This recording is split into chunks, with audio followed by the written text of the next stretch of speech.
At na-release na nga ang Chapter 1091 na ang title ay Sentomaru. Pero bago tayo magsimula, paki-follow and like naman ang ating page. Nagsimula ang chapter sa mga Marines na nagre-ready sa pag-atake ng mga sea beast monsters at mga pasifistas.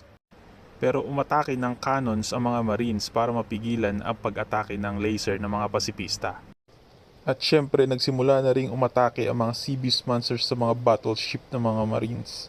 Hindi naman papatalo basta-basta ang mga vice admirals ng mga Marines at agad silang umatake sa mga sea beast monsters at pasifista. Back sa labo phase, makikita natin si Usopp na nakamonitor sa nangyayaring labanan sa coast ng Egghead. Kumpiyansa naman si Vegapunk sa depensa ng Egghead dahil nandun si Sentomaru kasama ang mga pasifista. At nagulat ang grupo dahil nakita nila sa monitor si Kizaru. At naalala nila ang masaklap na sinapit nila during sa Body before time skip. Jump naman sa labanan ng Kizaru at Sentomaru.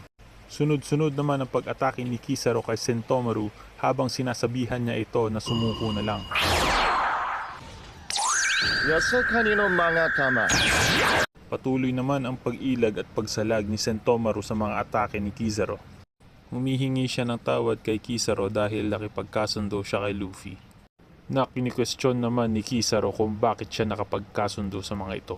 Sagot naman ni Sentomaru ay ito ay dahil utang niya ang buhay niya kay Vegapunk. At wala siyang pakialam kung kanino man siya kumampi, basta lamang ay mailigtas niya ang buhay ni Vegapunk.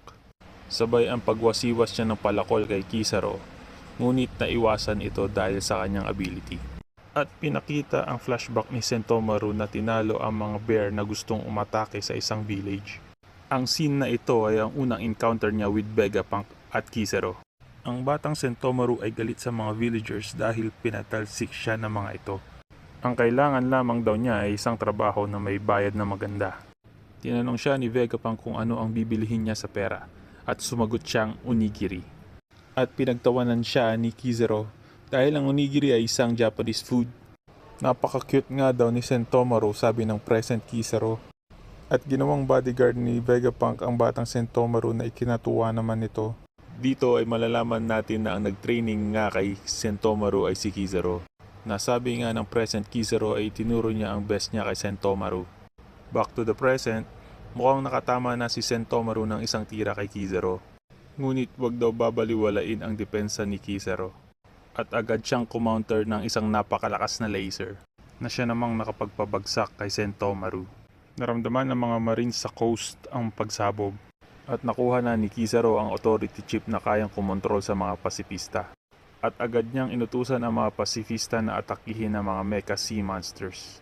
Dahil dito, mukhang pumapabor na sa mga Marines ang sitwasyon. Mukhang nanghihinayang si Saturn sa pagkasira ng mga mecha sea monsters.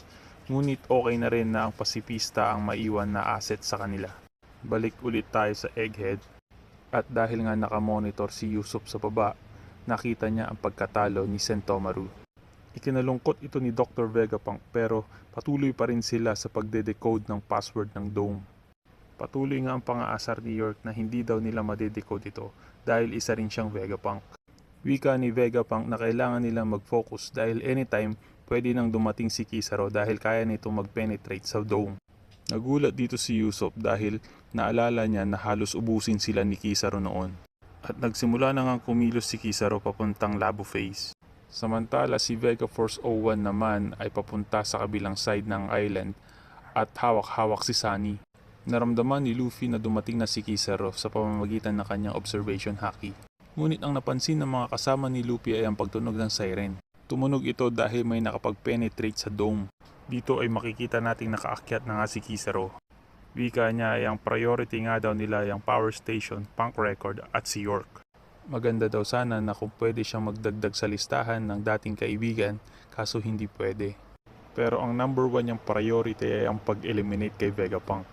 Back sa grupo nila Usopp, alam na rin nila na nakapasok na si Kizaru. Ngunit nag-aalala sila dahil pabalik pa lang sila Luffy. Sabi naman ni Vegapunk ay hindi pwedeng i-lift ang barrier hanggat hindi nakaposisyon ang ship. At kumilos na nga si Rob Lucy at tinangkang patayin si Vegapunk. Ngunit napansin siya ni Stossy.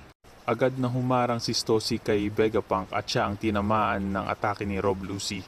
Agad namang kinuha ni Sanji ang bubble gun kay Nami at ikinulong si Kaku sa bubble ball. Sinugod naman agad ni Zoro si Rob Lucy sabay sabing nag-antay ka lang ng backup para magkaroon ng lakas ng loob. Nagbanta naman si Rob Lucy na good as dead na daw sila dahil nagtutulungan sila ni Kizaru. At itinulak ni Zoro si Rob Lucy palabas ng lab sabay sabing huwag silang mamaliitin. Balik kay Kizaru na natatanaw ang Vega Force 1 at nagtataka kung nasaan ba ang ship ng Straw Hat. At hinarap na nga ni Luffy si Kizaru. At biglang nagpakawala ng isang malakas na sipa kay Kizaru.